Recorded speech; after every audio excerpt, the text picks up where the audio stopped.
Mick Ralphs was never the loudest voice in the room or the flashiest guitarist on stage, but his impact on rock music is as loud and enduring as any arena anthem.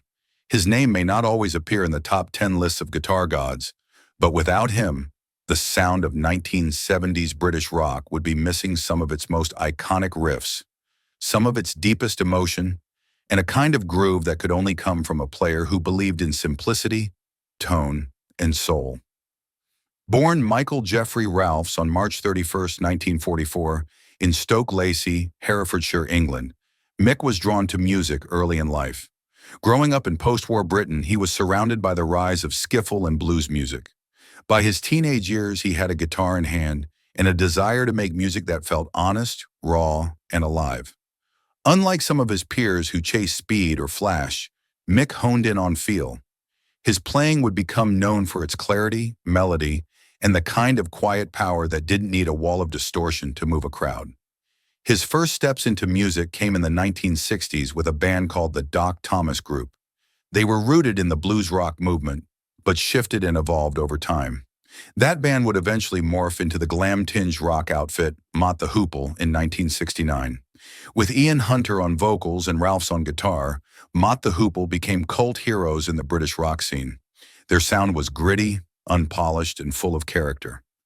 Mick's guitar work during the early Mott years was foundational. On tracks like Rock and Roll Queen and Thunderbuck Ram, his riffs carried the band's energy. He had a natural gift for writing guitar lines that were both catchy and emotionally charged. By the early 1970s, the band caught the attention of David Bowie, who famously gave them the song All the Young Dudes, propelling them to mainstream fame.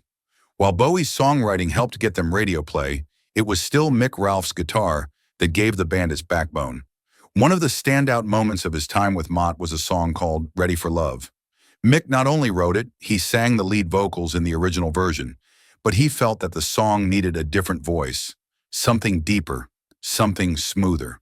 That insight would spark the next chapter of his life and change the course of rock music. In 1973, Ralphs left Mott the Hoople. He'd grown restless and wanted to create something new. He teamed up with Paul Rodgers, the powerful voice behind Free, along with drummers Simon Kirke and bassist Boz Burrell. Together, they formed Bad Company, one of the first bands signed to Led Zeppelin's new label, Swan Song Records. It was a supergroup of sorts, but unlike many others, Bad Company clicked instantly.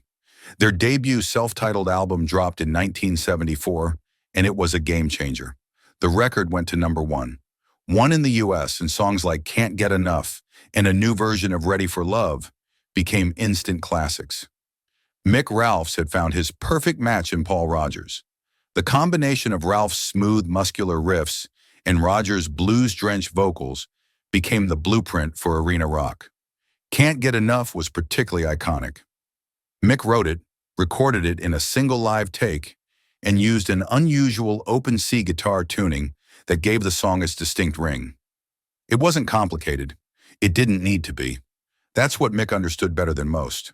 Rock music doesn't have to be busy. It has to be honest. He wasn't trying to prove anything. He was just playing what felt right. The band followed up with Straight Shooter in 1975, another massive success. Tracks like Feel Like Makin Love and Shooting Star were full of swagger, sadness, and soul. Mick's guitar wasn't about pyrotechnics, it was about feel. He could say more with 4 notes than others could with 40. Feel Like Makin Love, which he co-wrote, became one of Bad Company's signature songs. It blended hard rock and tender sentiment with a guitar line that struck like thunder. Bad Company kept rolling through the 1970s, releasing albums like Run with the Pack, Burnin' Sky, and Desolation Angels. While other bands fell apart under pressure or ego, Ralphs kept his head down and played. He wasn't a rock star in the tabloid sense. He didn't chase fame or flash. He played for the music, he lived for the music. In 1982, the original Bad Company lineup disbanded. Ralphs spent time exploring solo projects and touring with other artists, including a stint with Pink Floyd's David Gilmour in the mid-1880s. His playing with Gilmour was another example of how versatile he was, not just a rocker, but a musician's musician. His tone, timing, and restraint made him the perfect collaborator. Even as musical trends shifted through the 80s and 90s, Ralphs remained active. He released solo albums, including Take This, and later formed the Mick Ralphs Blues Band, going back to the genre that started it all for him. He didn't care about chasing charts anymore. He cared about good music, good musicianship, and staying true to his roots. In the 2000s and 2010s, Bad Company reunited in various forms. Mick was always there for the key moments: reunions, tours, big anniversary shows. Fans still came out in droves to hear those songs that had defined their youth. His last major tour with Bad Company was in 2016. At the age of 72, he played to thousands at the O2 Arena in London. Just days later, he suffered a stroke that would end his live performance career. It was a quiet exit from the stage, but a graceful one. He left it all out there. Though he was no longer performing, his influence only grew. Guitarists around the world studied his riffs, dissected his tone, and praised his ability to convey emotion without overplaying. His songs remained on classic rock radio, and his place in rock history was firmly cemented. In 2025, Bad Company was inducted into the Rock and Roll Hall of Fame, a long overdue recognition of their contribution to music. Mick Ralphs didn't live to see the ceremony, but his name was etched in stone where it belonged. When Mick Ralphs passed away at the age of 81, tributes poured in from all corners of the music world. Paul Rodgers described him as an amazing and versatile guitarist, with the greatest sense of humor. Simon Kirke called him a dear friend, a wonderful songwriter, and an exceptional guitarist. Fans around the world mourned not just the man, but what he represented, an era of music that was honest, raw, and real. He wasn't the loudest. He wasn't the fastest. But Mick Ralphs was one of the most important. He gave us the riffs we hummed for decades, the songs that played on first dates, road trips, and heartbreaks.